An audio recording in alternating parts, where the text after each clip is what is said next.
What up, dudes?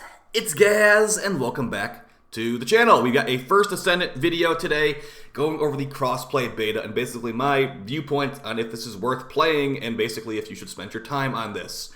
Before we get into it though, we do daily videos on this channel, and when the first Descendant comes out, I'll be covering this game a ton.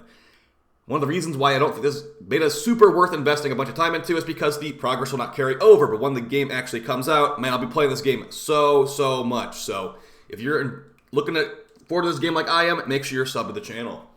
All right, let's get right into it. So as far as the beta for the first Descendant, this is a free-to-play looter shooter heavily inspired by some of the already successful games in the genre. Think Warframe, think Destiny, think Borderlands. And I think I get a little bit of Anthem out of here too, but I wouldn't exactly call that a successful game in the genre, if you know what I mean.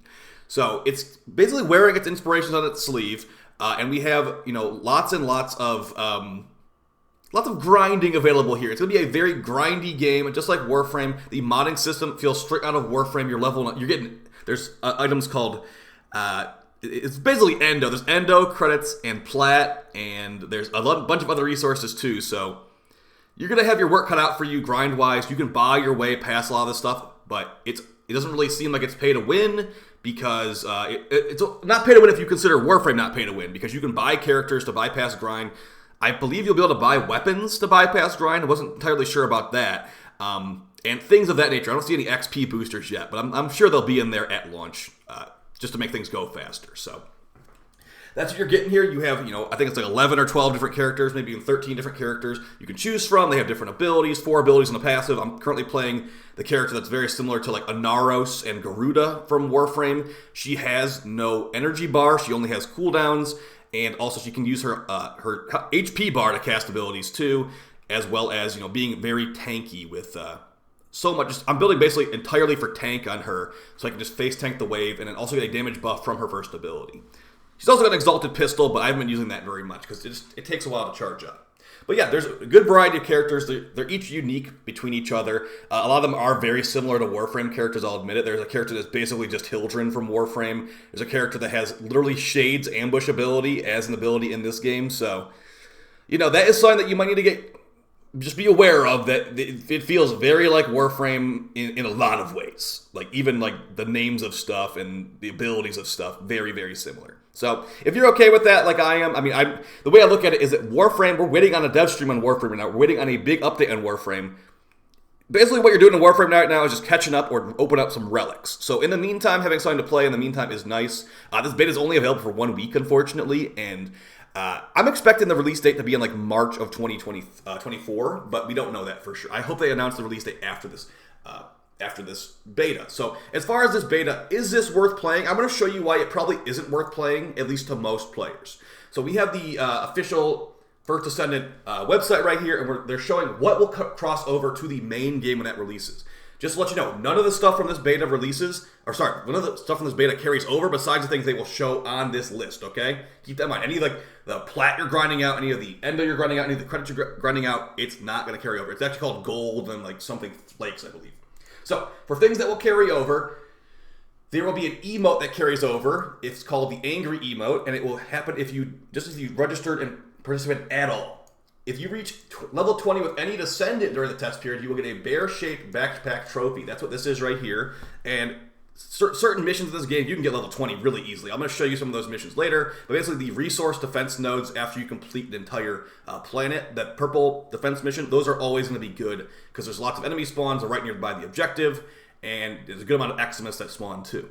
There's other nodes too, but yeah, just go for defense missions if you're trying to get that level 20 for the backpack.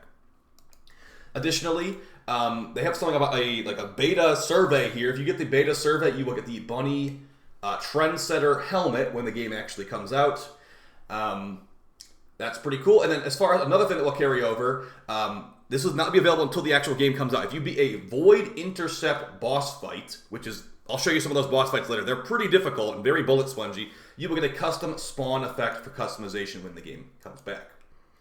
And then this stuff right here, these skins, you will get these just for logging in. They will be deleted after the test period. So keep that in mind. You'll get some cool skins free, but they're going to go away after the beta is done. These login rewards too, these will all go away. They give you a legendary skin for one of the most popular characters. That's going away after the beta. So just keep that in mind.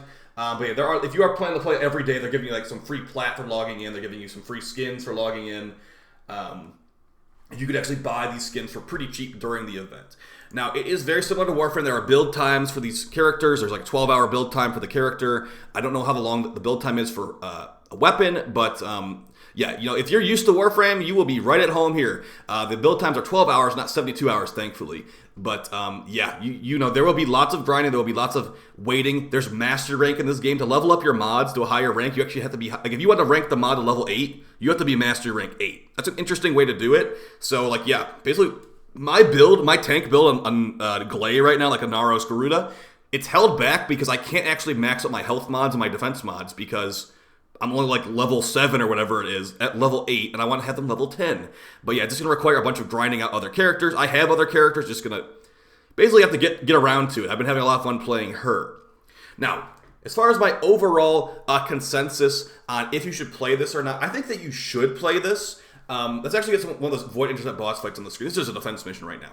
These Void Intercept boss fights are something that we don't really have in Warframe. It kind of reminds me a little bit of Monster Hunter, where it's like, okay, they got weak points on them. Like the Devourer boss, he's got a core cap in the middle you can break. You get a kneecap you can break, and he's got like a face sensor you can break. They show what he's weak to, what he is, what type of damage he does to you, and what kind of drops he gives. When you hop in there, you get it's public matchmaking, so your experience may vary, but yeah, these boss fights are pretty cool. That you can spawn them. You can rather start them right in town. There's a high level version of, like, basically the hard version and the normal level version, which is just like, I think, like level 30 something. But when we go in here, it is pretty brutal. Like, our team is okay. We had a level 25 technically on our team, but I was like level 35. These other guys were like level. Okay, one of them was level 40 at least. It wasn't exactly a good matchmaking team, but yeah, they will be a serious gear check for you. So unless you have some of the strongest stuff in the game, this is something that I kind of wish we had in Warframe. It's like, we kind of have these with like Eidolon fights, but we haven't had a new Eidolon fight for like 5 years. So these fights are going to be very different. I mean, it is just a gigantic enemy. But yeah, I think they're pretty cool. Now, as far as if you should play it or not, I think you should if you have nothing else going on as far as other games you play. Looking at Destiny right now, we're waiting for basically waiting for a hot fix, I think, to make the game more playable, because right now there's been some bugs in it. For Warframe, as I said earlier, we're waiting for a dev stream and a big update. So this is how I view the First Ascendant, guys. I'm not expecting this to replace Destiny and Warframe.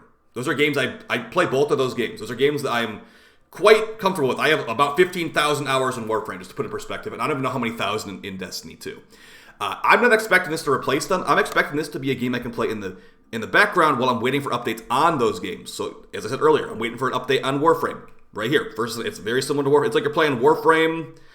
You're playing Warframe over a different developer, basically. And for Destiny, this is an actual free-to-play game, unlike Destiny, charging you for DLCs to buy missions. It's like, it's not a free-to-play game if not all the missions are available in my eyes. And with Destiny, it's a fake free-to-play game. So, but this is very inspired by Destiny, so you can kind of view it as like free-to-play Destiny a little bit. So, let me know how you guys have been enjoying the beta down in the comments down below. I've been having a ton of fun. I played it for a lot longer. I thought I was only going to play for like 5 hours yesterday, and I ended up playing for like 8 or 9 hours. So I had a lot of fun. And I'm not done at all. Like, there's plenty of Void Intercept boss fights I have not completed yet, especially this. I have not beaten this one yet. This guy seems pretty tanky, and it seemed like none of my other teammates were really doing anything to fight them. It looks like one of my teammates jumped on him, actually, but didn't do much. So, yeah, that's pretty much it, guys. I'll see you in the next video. Take it easy, and appreciate all the support. Bye-bye.